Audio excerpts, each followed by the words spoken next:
All right. Good morning, everybody. Good afternoon, everybody. So today is our seventh class, and you all can hear me and see my screen and everything, I hope. Yes, sir. Okay, good.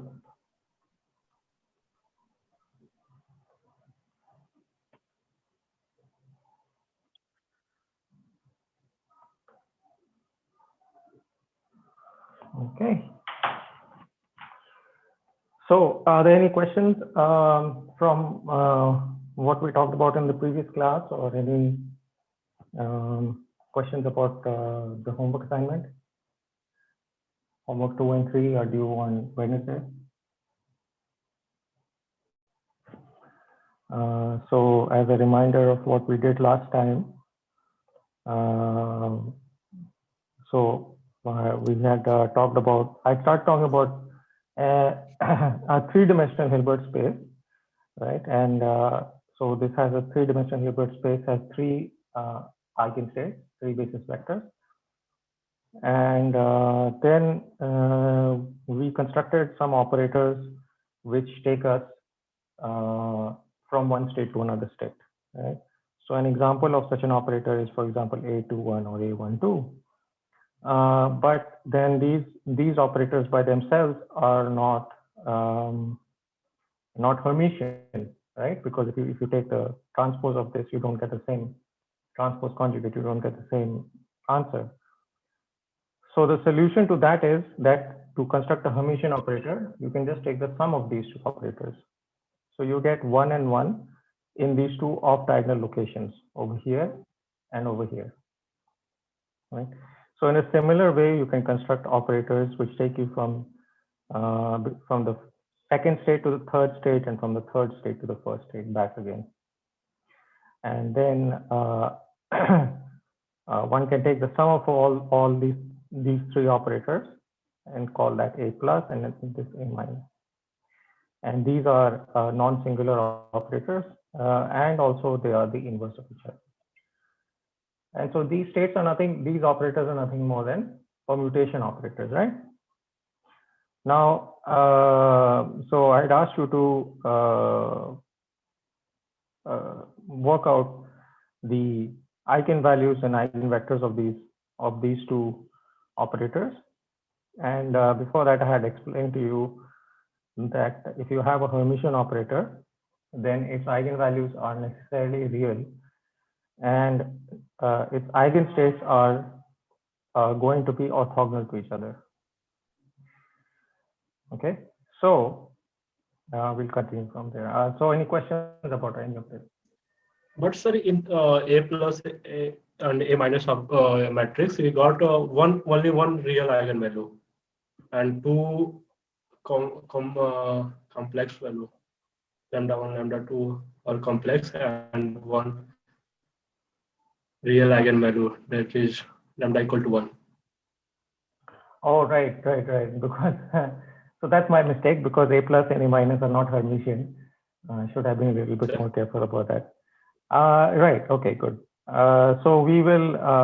So we can construct Hermitian operators out of these. Okay, and we'll do that in a second. All right.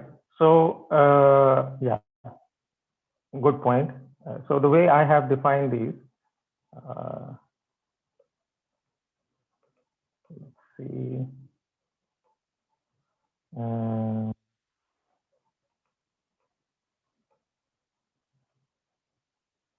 All right.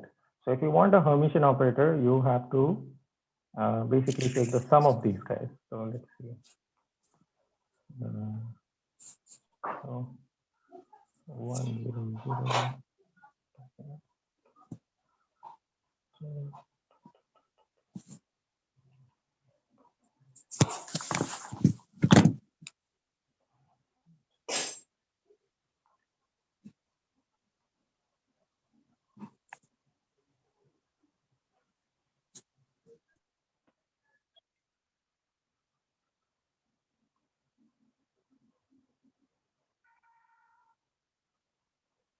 All right.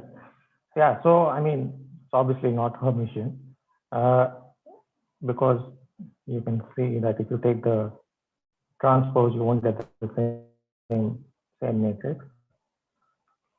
Um, 0, 1, 2.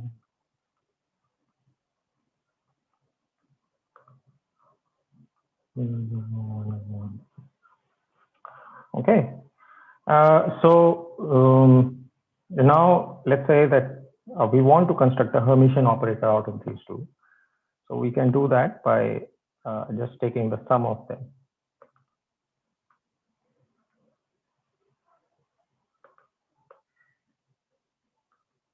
Right. So if you take the sum of these two operators, you get 0, 1, 0, 1, 0, 1. Right. And this will be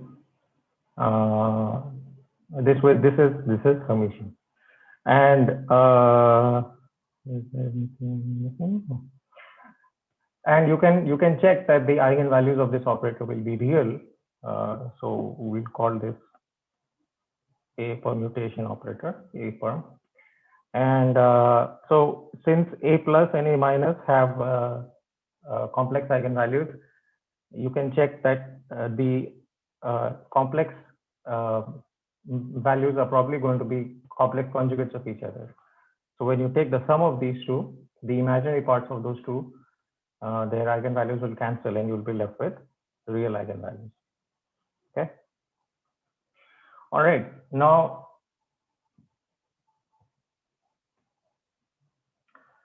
so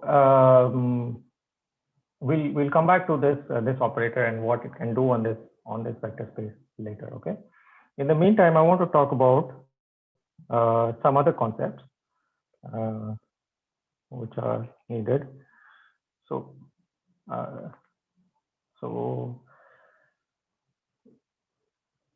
one is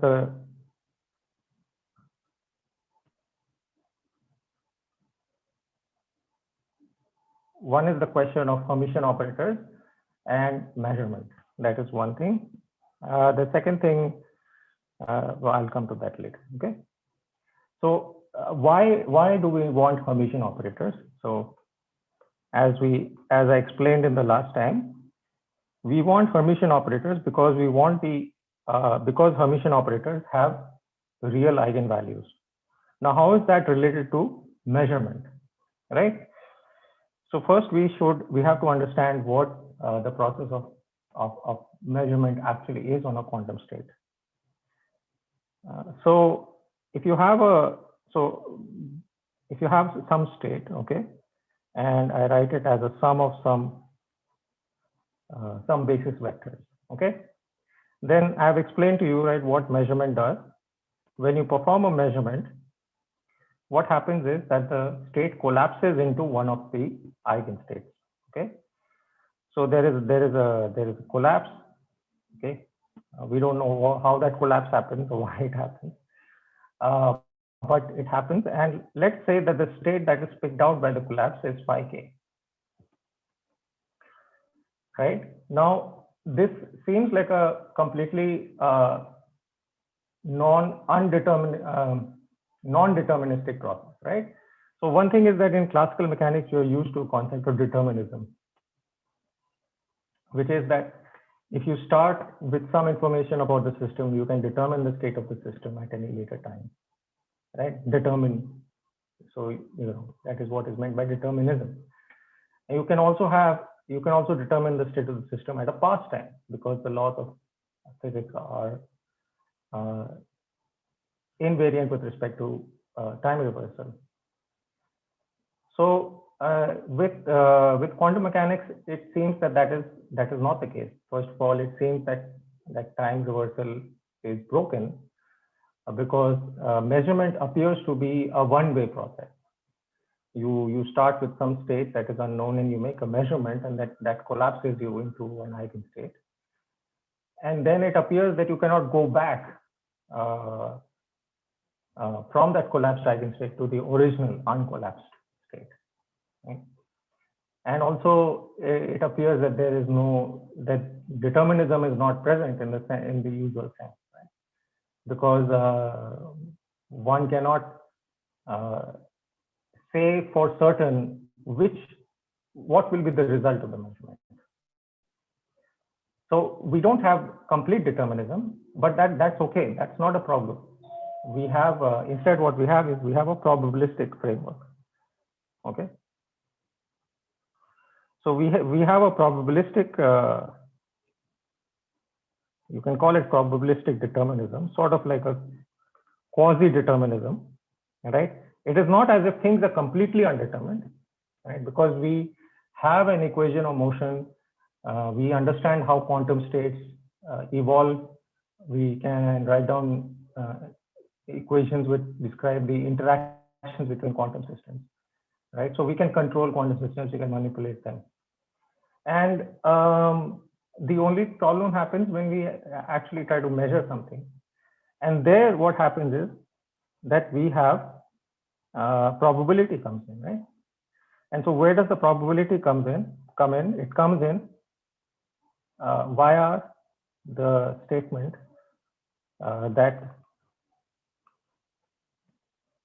via this postulate, you can call it a postulate or you call it something else, and this is called the Born rule, after the scientist called Max Born who first proposed it. Okay. Now, okay. So now,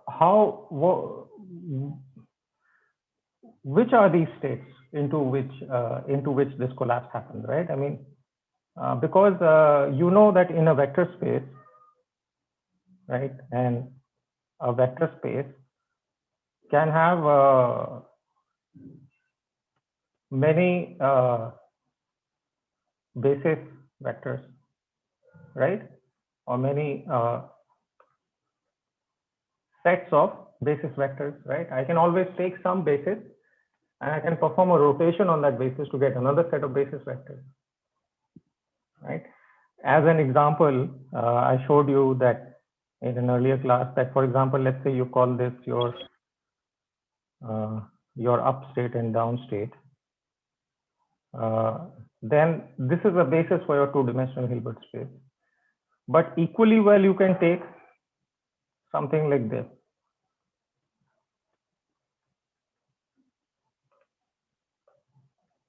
I think there should be a root 2 here.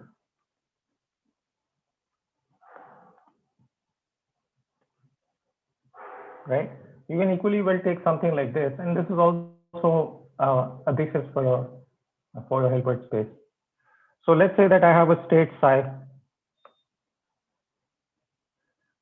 and let's say that it is some superposition of my up and down spin. Now I can always perform a change to this basis, right? I can write down. So what will happen is I have to perform this. I have to invert this transformation. So if I invert this transformation, what will I get? I'll get this is equal to plus minus. So don't be confused by the notation. This is a ket plus. So this refers to the quote unquote plus state. And this guy refers to a quote unquote minus state. Okay. This is just the addition operator. Right. So if you take these two and then divide by root 2, and likewise, this is equal to divide by root 2, right? So we can substitute this expression into the expression for our state psi, right? And what we will find is that the same state psi can now be written as alpha plus beta by root 2 times the plus state and a superposition with the minus state, right? So let me call this 1A. Let me call this 1B, right? So 1A and 1B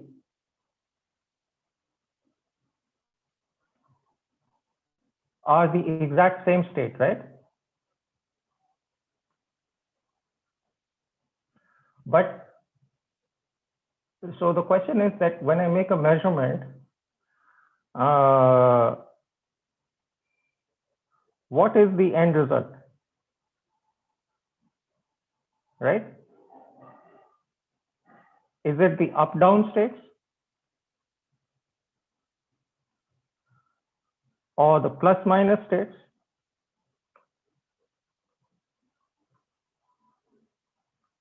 Right? Which one is it? Right? So, because both of these are valid expressions for psi, right? And according to the measurement process that I've explained, psi collapses into one of its basis states. So instead of up state, can it not collapse into the plus state? The answer is that it can, but this is where the choice of the measurement comes into play. Okay. So in measurement, when we make a measurement, we have a choice. Measurement involves choice, right? We choose, the apparatus doing the measurement makes a choice of which observable to measure. So for instance, you can choose to measure sigma z, okay? This is one operator. If you choose to measure sigma z, right, then the eigenstates of sigma z, what are the eigenstates of sigma z? Anybody?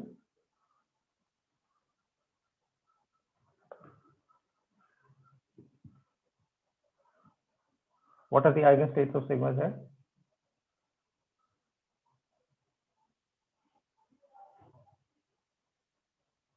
Somebody? Anybody? Minus h cut by 2 z. Yeah. They are just the up and down Yeah. states, right? Yes. So then the eigenstates of sigma z become the outcomes. Okay. So if you choose to measure sigma z, then your system will collapse into the plus state or the up state or the down state. Okay. Now, if you see this plus and minus, these are not eigenstates of sigma z, right? You can see that explicitly. Sigma z is 0, 0, 0, minus 1. The plus state is, let's say, 1 by root 2, 1, 1, right? And you can see that if you take sigma z and act on the plus state, what do you get? You actually get the minus state. And if you take sigma z and act on the minus state, then you get the plus state, right? So these are not eigenstates, okay? So then the question is, well, are they the eigenstates of some other operator, right? And the answer is yes, they are eigenstates of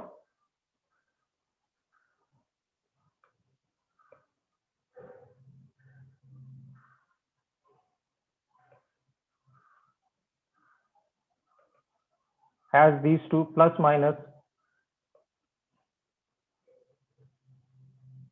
as eigenstates, right? There must be some operator, since these are orthogonal states, right? There must be some operator which has these two vectors as its eigenstates. And what is that operator? Well, that operator turns out to be, there are two such operators. One is called sigma plus and another is called sigma minus. So I'll write them as sigma plus minus. And sigma plus minus are respectively written as in terms of two other operators, sigma x and sigma y. And what are sigma x and sigma y? Sigma x is 0, 1, 1, 0, and sigma y is 0, I, minus I. So together, all three of these, sigma x, y, and z, these are called the Pauli operators. Okay. So what is sigma x plus I sigma y? Let's see what that gives us. So we just take this guy, multiply this guy by I and add them. So here I'll get minus 1. I times minus 1 plus 1 is 0. So I'll get 0, 0, and I guess I should divide by 2. Otherwise, I will not get the correct normalization. So I'll get I minus I 1. So this is sigma plus, okay? And then I have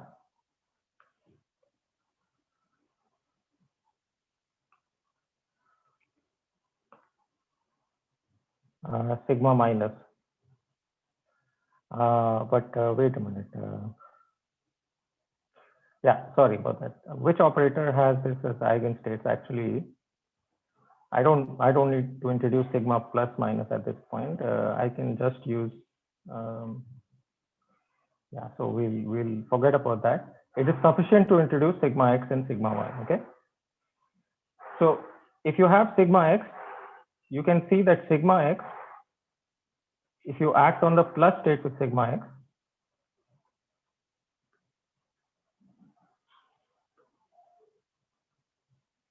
what do you get? You get the plus state again.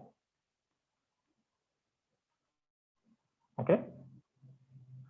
And if you act on the minus state with sigma x, you will get the minus state but with a negative eigenvalue.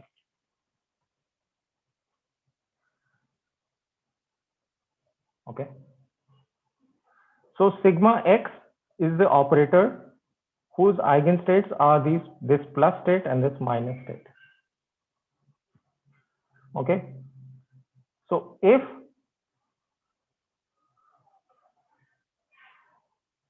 measurement is done of sigma x, then outcomes will be the plus minus state. And what will be the corresponding probability of those two states? It will be these coefficients amplitude squared.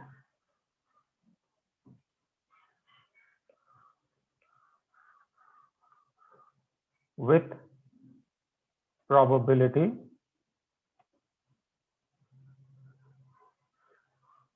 p plus minus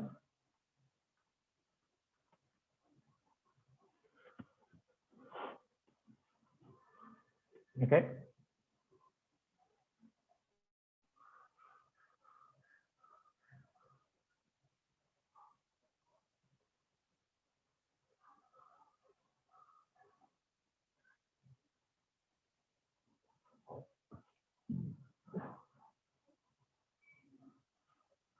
Okay.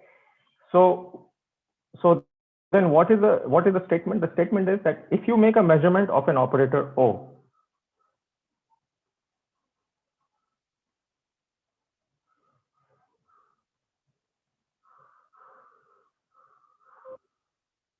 I have some operator O. What happens? My state will collapse into an eigenstate of O. And what will be the probability of collapse? Well, with probability as given, right? Whatever is the coefficient of that component of that eigenstate in the full state. Okay. So now the next question one can ask is,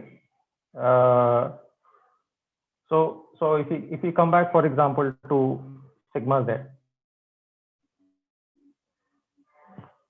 and so what is sigma z? What is this measure? This measures the angular momentum along which axis? Along the z axis. So what does sigma x do? Well, that measures the angular momentum along the x axis. What about sigma y? The same thing, but along the y axis. Okay. But now here is the thing. See, if you make a measurement of sigma x, you cannot make a measurement of sigma x or sigma y. Right? Why? Well, because sigma z, the eigenstates of sigma z are not the eigenstates of sigma x and y. Right? Likewise, if you make a measurement of sigma x, you can not make a measurement of sigma z and or sigma y. Right? By the same reasoning. So, what is the reason for this? The reason for this, right, is that these operators don't have the same eigenstates. Right? So, what happened? Sorry about that.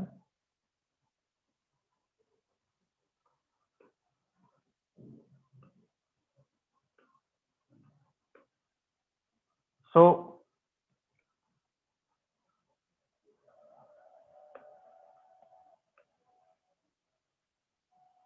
unless two operators have the same eigenstates, right?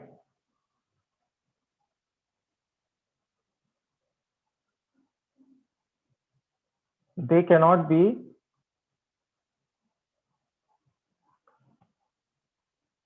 measured simultaneously.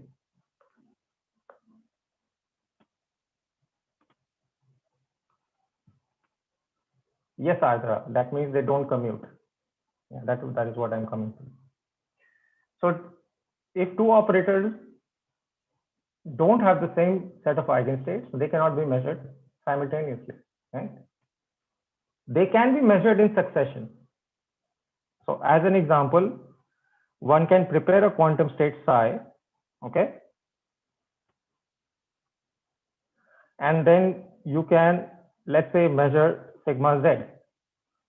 The measurement outcome will be sigma x, sigma plus or sigma minus, or sorry, spin up or spin down. Then following this measurement, you can perform a second measurement. Measure sigma x. Okay. Then after this outcome, after this measurement, what will be the outcome? It will be either sigma plus or sigma minus. Right? But the point is that when I perform this measurement, after this outcome, sigma z, the value of sigma z is known, but sigma x is undetermined. Okay. So for instance, if I get the up state, I know that my angular momentum is plus half and otherwise it's minus half. But what about its angular momentum in the x direction? I don't know. Okay. Same way, when I perform this measurement, sigma, now the angular momentum in the x direction is known, but sigma z and sigma y, they both are undetermined. Okay.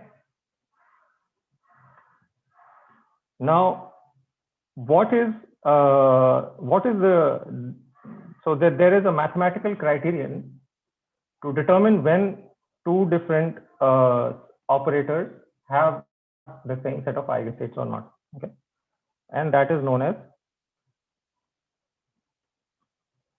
so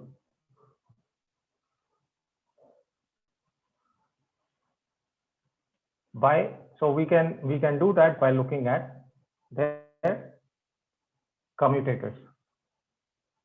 What is a commutator? So what is a commutator? If you have any two operators A and B, the commutator of A and B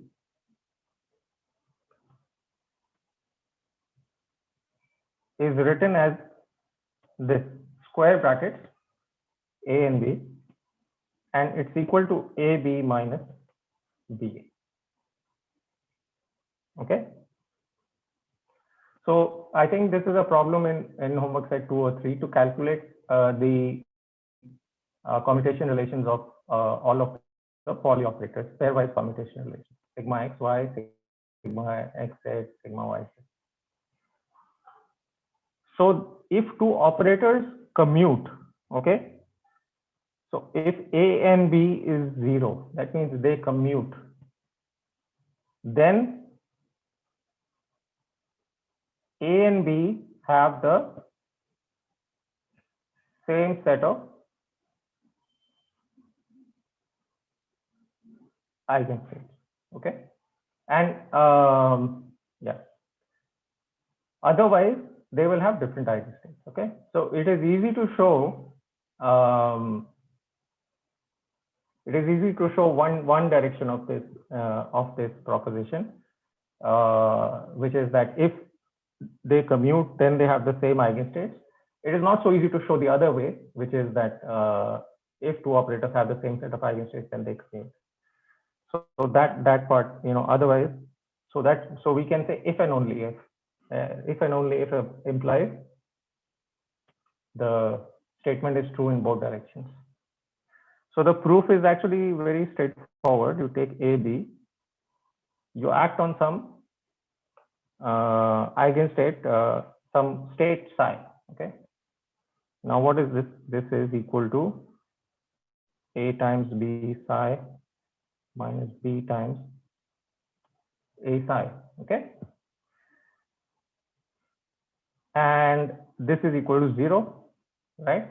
By assumption, we are saying this commutator is 0, so this will be 0. And then assume that psi is an eigenstate of A. Okay.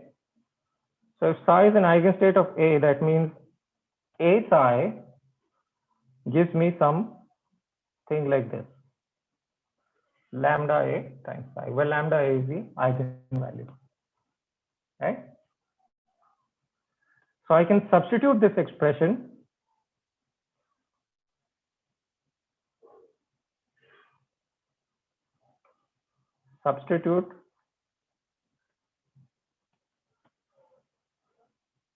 in this expression. Okay. So now in this expression, what do I have? I have A times psi, so I can substitute this guy. So what do I get on the, I can write A times B psi, and I'll take this guy on the other side of the equality, this expression. I'll get B times A psi, and A times psi can be written as lambda A psi, where lambda is some complex numbers. So I'll get B times lambda times psi, and lambda is just a complex number, so I can write this as lambda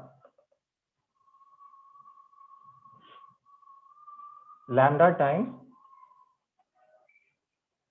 B psi. Okay.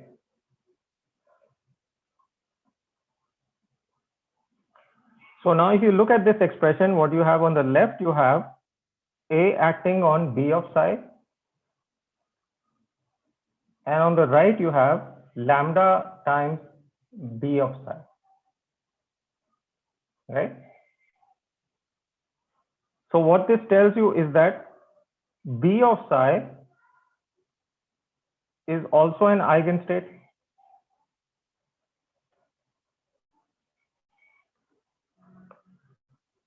of A with the same eigenvalue, right?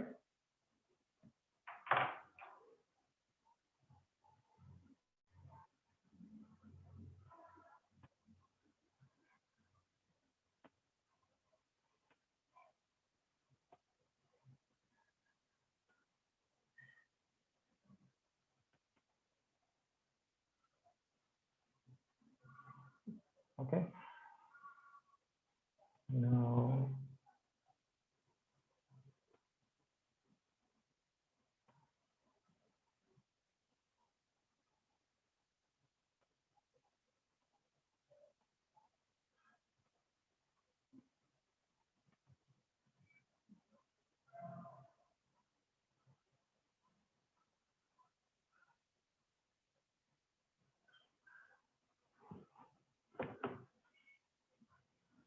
so you can this is just the beginning. You can proceed in this way, and similarly, if you assume that psi is an eigenstate of B, you find that uh, then that A psi is also an eigenstate of B, right?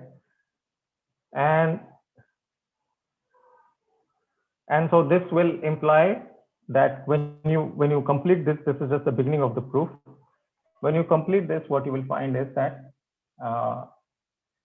because since A and B is 0, then if there is an eigenstate of one of the operators, it will also be an eigenstate of the other operators.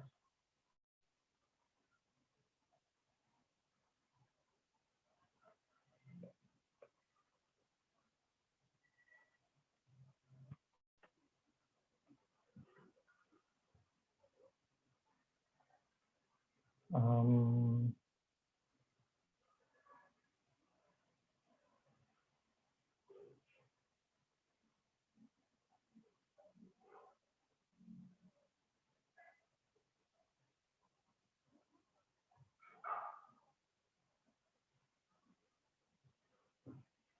okay. So this is actually also the origin of this uncertainty principle, but we will talk about that a little bit later. Okay. So what have we discussed? We have talked about. So first of all, why do we need Hermitian operators? Should eigenvalue also be the same? Yeah, eigenvalue.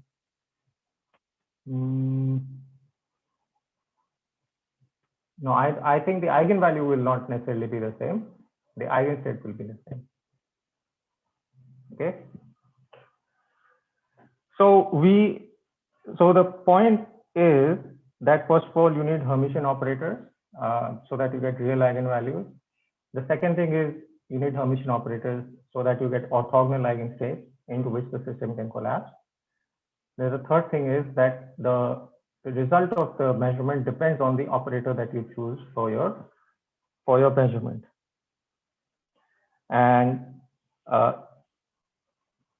if you have more than one operator and they don't commute, then you cannot take simultaneous measurements of those operators. Okay. So now finally, the last thing I want to talk about today is expectation values. Okay. So what do we mean by expectation value?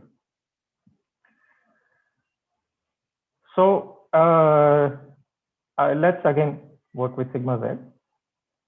So again, we have some states and we are measuring sigma z. Okay. Then what is the result? The result will be that, well, so let us make a table that tells you the trial and the result. Okay. So trial 1, the result is, let's say, upstate. with eigenvalue +1, trial 2, down state, -1, trial 3, down state, -1, trial 4, up state, +1. Okay, so this way you the experiment, and you get n such outcomes.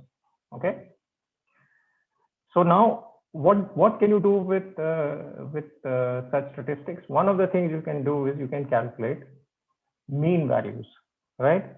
So I can calculate the mean value of the observed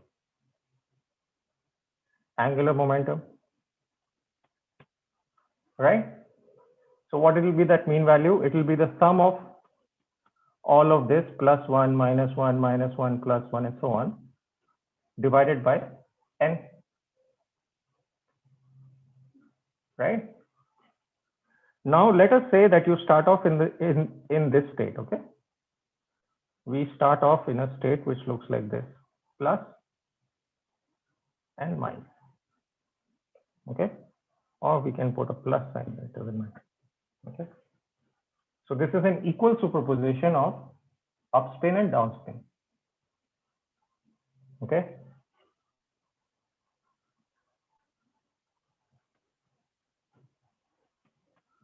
what is the expected mean value of the angular momentum?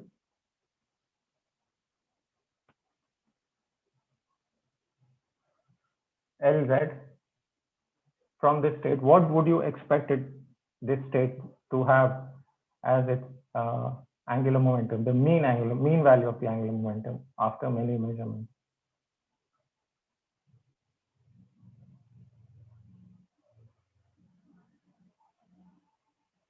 If you just look at this state, what would you say the angular momentum of the state is?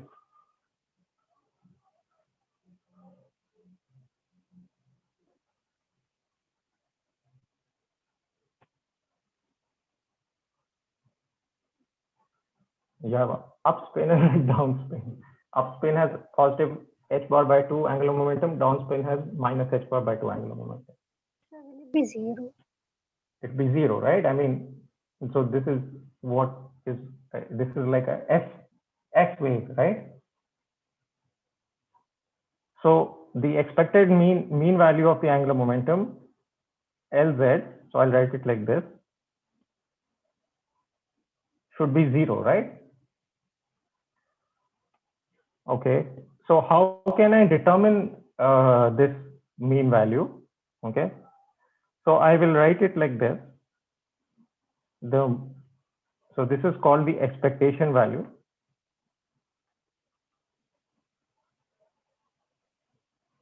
of some operator. How do I calculate this expectation value?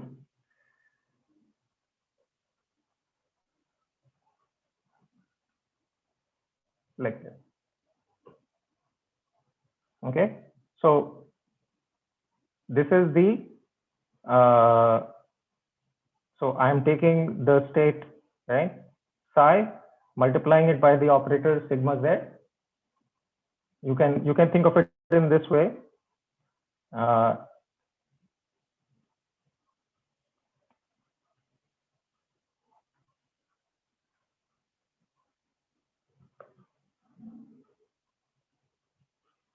Right? You can say that I'm taking my state psi, multiplying it by sigma z. When I do that, I get another state psi, phi, sorry, and then I take the inner product of the state phi with my state psi. Okay. So we can calculate this explicitly for any state because, well, in 2 dimensions everything is easier, right? So let's say this is equal to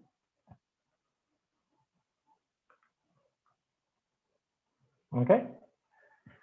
So what will be this is the ket state. What is the bra state? It will be alpha conjugate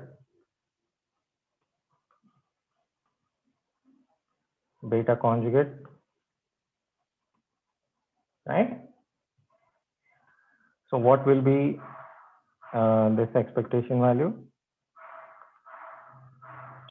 I sigma z psi. Okay. Now I can write down the bra state here.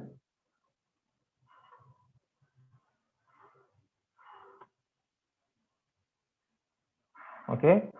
Then I can write down sigma z. What is sigma z? 1, 0, 0 minus 1. And then I can write down the catch state. The catch state is, so this I can just write as alpha star, beta star. And the catch state is alpha beta.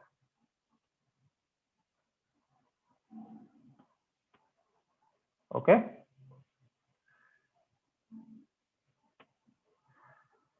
So if you multiply these out, what do you get? You get alpha squared minus beta squared. Okay. This is the expectation value of sigma z, and in an arbitrary state, right? Sigma, because alpha and beta are undetermined. We have not specified what alpha and beta are. Right? So if you look at this state, for example, here alpha and beta are both equal to 1 by root 2. And if you take this quantity, you get 0. Right? So the expectation value of sigma z in this state is 0. Okay. So now let me ask you this question. Can we calculate sigma x for this state? Huh? Adra is shaking her head. No, so sir. you are saying that we cannot do this calculation? No, sir. Why not? It's just a Because calculation, right? they don't have the Right. same eigenstate. Does it matter? It doesn't matter, right? See, what is this? This is psi, sigma x, psi, right? See, I get this result if I measure sigma z, right? Yes, sir. But if I measure sigma x, I will get some other result. Now, I'm always free to measure sigma x, right? Nobody can stop me from measuring sigma x, right? Because remember, the same state can be written as in terms of eigenstates of sigma x, no? Right? Yes. Yes, sir. So if I perform a measurement of sigma x, what will happen? The same state will go into either plus or minus in each trial, right? With certain probabilities, which are related to the coefficients in this manner, right?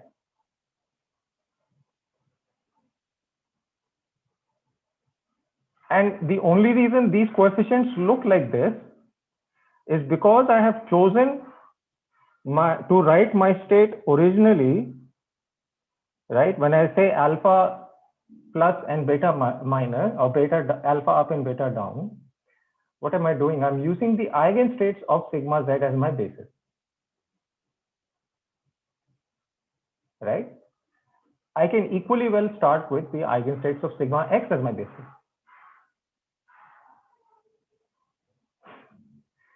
Yeah, I think there was a light of recognition there.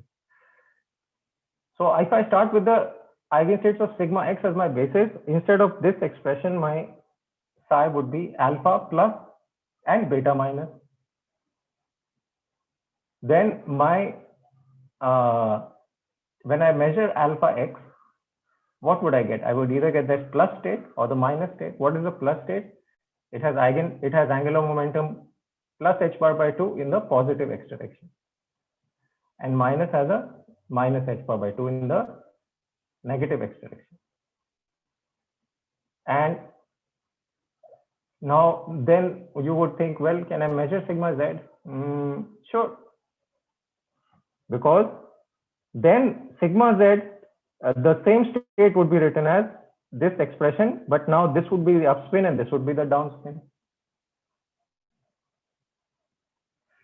You see that, so the basis which I choose to write my state in, right, does not have to have any relation to the operator whose measurement I wish to make.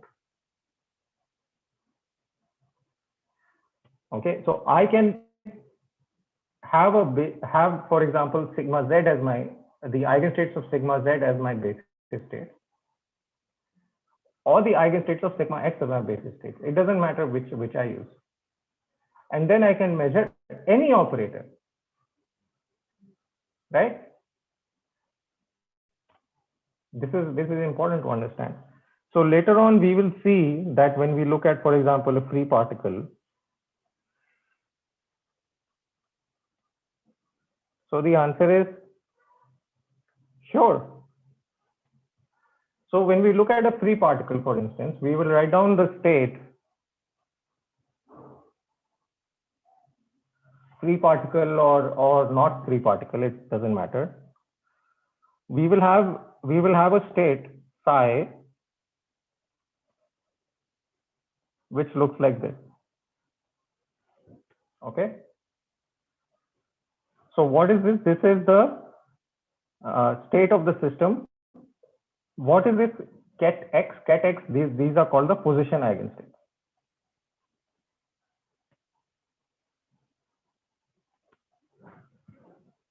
Okay. So because now I have two operators, one is a position operator, one is momentum operator. Those two operators, they don't commute. And so they have different eigenstates. So I can choose either the x operator to write down my state, but equally well, I can write down my state in terms of the eigenstates of the momentum operator.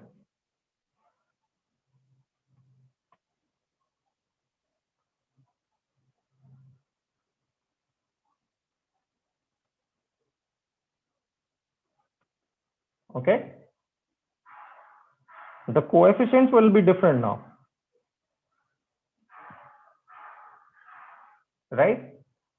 Then I can choose to make any measurement I want. I can choose to measure energy, I can choose to measure position or momentum, whatever I want.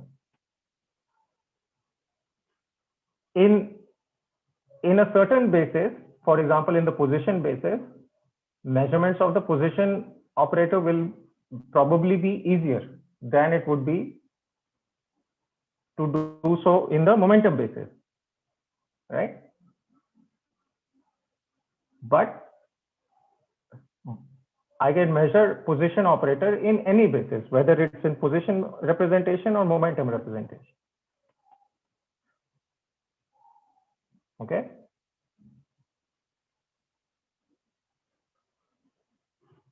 So this is the thing. Now, let's see.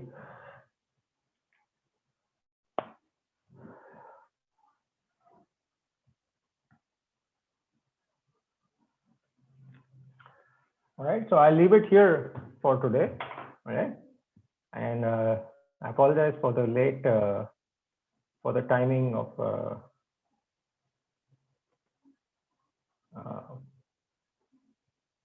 Pranav Das has put the laughing emoji. I don't know why. Chinmay, do we get the same expectation value of an operator, whichever basis vector we choose, whichever set of basis vectors we choose? Yes. Yes.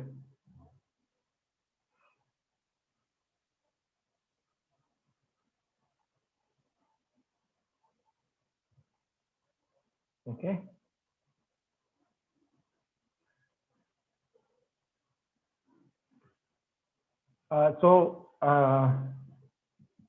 I'm going to stop the live stream and the recording, and then